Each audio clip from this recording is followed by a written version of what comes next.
Anyways, let's move on to the very final topic, and you won't find this anywhere on YouTube probably. It's about signing your paintings. I've seen a few things that I just kind of cringe and go, you know, that's not a good look. Many photographers and painters will sign their name 3 or 4 inches above the bottom perimeter of the work, and it's on an angle, and you know, and it's in a really dark spot, so it's actually the very first thing you look at when you look at the artwork.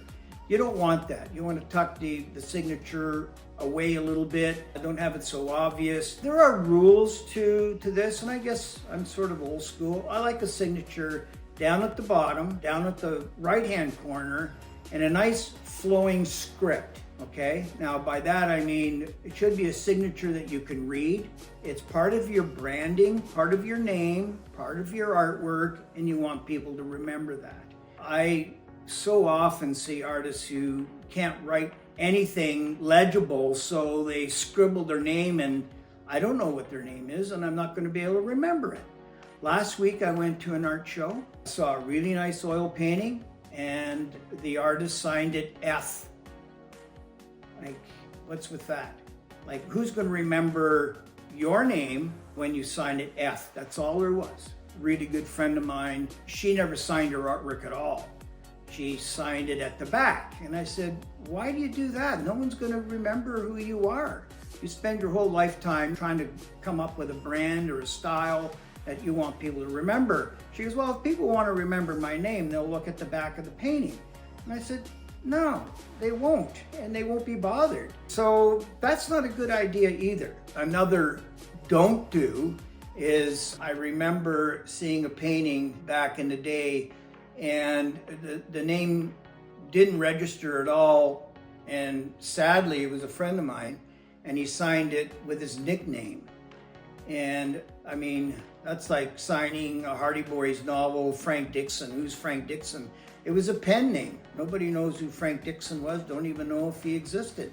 So again, it's about people remembering your name and what you do and how you do it. You will get, I think, a stronger following if you have a name that's legible and readable and memorable, okay? A little trick that Van Gogh used in a do category, what you could do that makes it fun, I often pick a color out of the painting that's not too bright, and I sign my name with that color.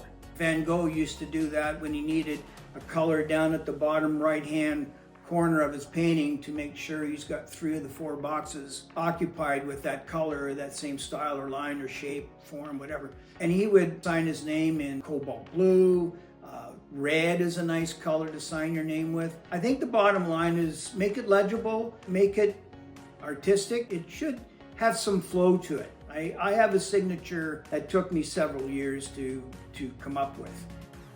Ken Danby has a nice signature. Andrew Wyeth has a nice signature. And Hubert Guptrin has a nice signature. It's all legible, and you can read them, and they're memorable. You want to remember their name. Be careful how you sign your work. Don't make it look like you're in grade 3. These are something that people want to collect and remember your name, so keep that in mind. That's the end of my YouTube videos. I hope you learned something from some of the advice that I'm providing. I have done over 3,000 paintings, and I'm not saying I know everything, and don't forget this is just all personal opinion, but there are some things that you should do and you shouldn't do in the art world, and I'm just giving you a heads up on that. Anyways, good luck with your work. Don't forget to check me out on Instagram and follow me if you wish. And if you want to leave me a note or ask for a little bit of advice, as long as I don't get 1,000 of them at the same time, I'm happy to do that, because I didn't have mentors when I was young, and I know everybody needs one. Anyways, take care, guys, with your own work. Be thinking. Take the viewer to a higher level of thinking, and you will all be best for it, and so will we. Take care. Bye-bye.